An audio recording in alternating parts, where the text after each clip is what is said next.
Donc, on va passer à un crâne d'alligator, un représentant des reptiles. Alors, les alligators, bien, premièrement, on va remarquer sur le crâne les orbites. C'est là où vont se loger les yeux. Particularité des crânes d'alligator, c'est qu'on va retrouver des fosses temporales qui sont situées derrière les orbites.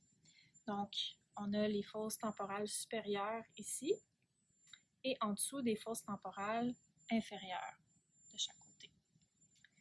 Donc, ces fosses temporales-là vont vraiment permettre l'ancrage des muscles de la mâchoire, puis ça permet à la mâchoire puissante de l'alligator de pouvoir bien agripper des proies. Donc, au niveau des os qui se retrouvent autour des fosses, ben, on va voir au niveau de la fosse temporale supérieure qu'on va avoir à côté l'arc temporal supérieur.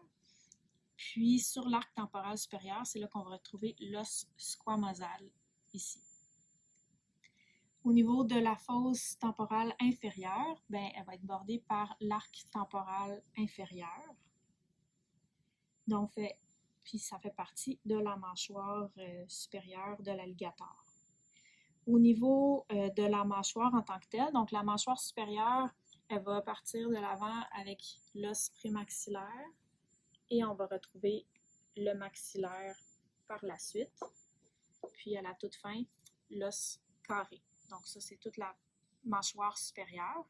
Et l'os carré à l'arrière, avec l'os articulaire sur la mâchoire inférieure, c'est ça qui permet, dans le fond, l'ouverture et la fermeture de la mâchoire. Donc l'articulation se fait entre le carré et l'os articulaire. Puis au niveau de la mâchoire inférieure, bien, on va retrouver le dentaire.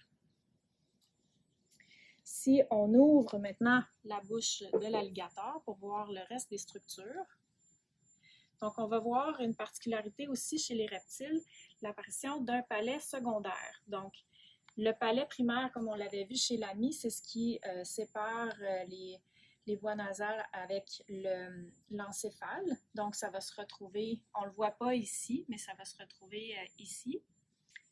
Mais on va avoir aussi le palais secondaire, qui lui va faire une séparation entre la bouche et les parties respiratoires.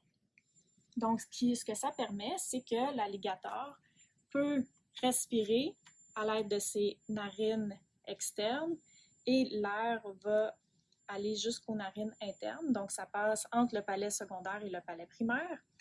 Et tout en ayant une proie dans sa bouche, donc pour permettre une séparation entre les deux.